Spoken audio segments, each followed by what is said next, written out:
Talk some football. Aaron Rodgers has told the Steelers, other NFL teams, he's made some personal commitments. Apparently, one of those commitments was watching the Kentucky Derby. Rodgers has yet to decide his NFL future, but it appears that if he does play, it'll be for the Steelers, whose starting quarterback position is still unresolved. That's why we bring in our NFL insider, Jeremy Fowler. He's here with us to give us some insight. So Pittsburgh's still waiting, obviously, on Aaron Rodgers. But then George Pickens' name, it was thrown around in some maybe possible trade discussions before the draft. I know my Cowboys supposedly inquired. What more can you tell us about that? Yeah, so George Pickens, his name was bantered around at the trade deadline or around the NFL draft. I'm told trade talks have really cooled here and that George Pickens, despite giving it some thought about a possible home elsewhere, he does want to stay in Pittsburgh. He feels a loyalty to Mike Tomlin, wants to make this work. He's in a contract year, so I never sensed any sort of major momentum here. Keep in mind, the Steelers are in a position where they need to keep that receiver room as attractive as possible for that man you saw at the Kentucky Derby. Aaron Rodgers not yet signed, so they're not really in the business of trading off capable pieces right now that he could potentially be throwing to. So my sense right now is that the Steelers remain optimistic, like they have been, about Rodgers eventually signing with Pittsburgh, but it's his first foray into free agency in his 20-year career. Still feels like anything can happen, but right now it is status quo with the Steelers and Rodgers. Okay, let's stay in the AFC. Let's stay in that division, by the way, because the Bengals, you know, they draft defensive end Shamar Stewart there, and it's some people said maybe that's an end of Trey Hendrickson in his era there in Cincinnati. What can you tell us about there? Yeah, they still want Trey, but this is at a contract stalemate a little bit. Both sides are just sort of waiting this out post-draft. They got a few months to try to shake out a long-term extension that Hendrickson certainly deserves after being a huge sack producer the last few years. So the Bengals want to get this done. Certainly they've made a commitment to trying to do it, but they have not made enough progress right now where a deal is imminent, but there's really not a lot of trade buzz here either. It sounds like he's going to be able to stay there, but they do have to get this done if they want him in the building playing games for them. And you got Jalen Ramsey. So Miami has been calling around on Ramsey, trying to work a potential trade. They were doing so in the days leading up to the NFL draft. So something could shake out here this offseason. I'm told Ramsey does want to play for a contender, so he wouldn't just go to any team considering his age, his pedigree as a Super Bowl winner. The sticking point here is that $24 million in guarantees. My sense after asking around is Miami has not been overly eager to cover some of that bill, which sort of makes a trade hard to pull off right now. LA Rams, it could be a reunion here. Right. They've been in the mix here. They are a team to watch, certainly, for Ramsey. All right, that's our Jeremy Fowler. But there's also more work for other teams to do. Are we pointing at the Fowler? This is time for the Fowler Files. There's a lot of work for a lot of teams to do right at this point in the offseason, kind of, as we creep closer and closer to minicamp and all the other things. Let's start with Micah Parsons and the Dallas Cowboys, though. What's the latest? Yeah, Shay, I'm told the Dallas Cowboys have not yet ramped up negotiations with Micah Parsons and his agent. That doesn't mean that they will not. They are budgeting for that. They want to keep Parsons long term. They do have a penchant for signing their star players. It just takes a little while. Last year, Dak Prescott didn't get his deal done until September 8th, right before the season. CeeDee Lamb late August. So they could certainly draw this out, but they know what the price tag is, $40 million per year for a player of his caliber. So they're going to save that money, although they could spend a little bit to add a receiver in free agency. Amari Cooper, I'm told there is at least some mutual interest in bringing him back. And next we got Trey Hendrickson with the Bengals. So we're out of the draft. There really isn't a lot of buzz right now about Hendrickson being traded. It seems like it's contract extension or bust for the Bengals. They want to do this as well, but this is really a stalemate. Both sides are sort of waiting this out.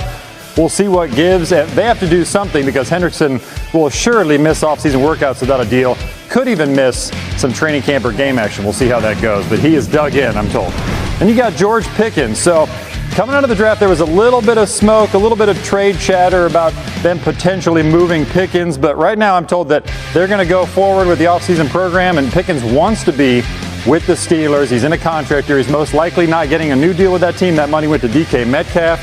He feels a loyalty to Mike Tomlin, so he wants to make it work. And the Steelers are not in the business of shipping out good receivers right now because they're trying to woo one Aaron Rodgers. So we know that the Steelers remain optimistic from what I'm hearing. Nothing has really changed on that front, but there's no hard update about him signing with the team or anything imminent right now. But at least they should have Pickens in the fold, DK Metcalf, et cetera, for Rodgers when or if he does sign. Yeah, it's great to have all these receivers. Who's throwing them the ball, though? Right now, the current Steelers quarterback room, Mason Rudolph, Will Howard, and Skylar Thompson.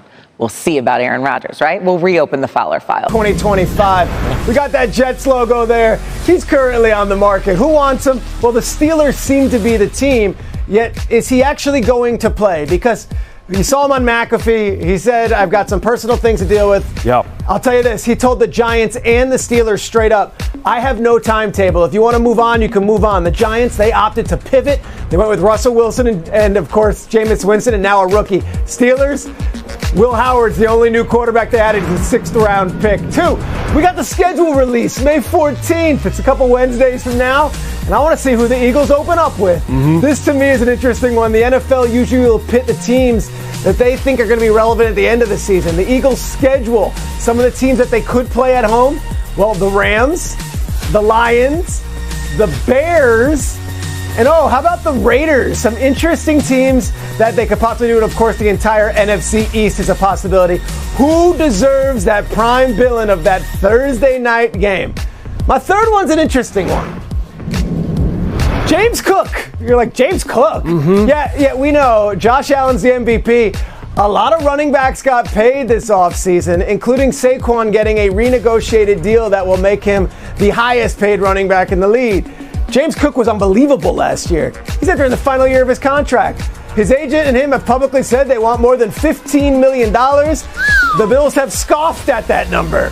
James Cook is an amazing player. Awesome, and was huge in that AFC Championship game. They need him. Let's see what they can do. The last one is this. I go Shador, but it's really the Browns quarterback room. Like, I don't know if they can do Hard Knocks because of all the rules, but I would love to just have a camera on all of these names. Now, look, Deshaun Watson, he's going to be paid $46 million to not play. Must be nice. Out in minicamp, how does it work out in training camp? And then when we get to week 1 with the Cleveland Browns, who is under center? And that's your 2 minutes. Peter Schrager, a professional, breaking things down this morning on SportsCenter. Schrags, fantastic to see you, man. Thanks.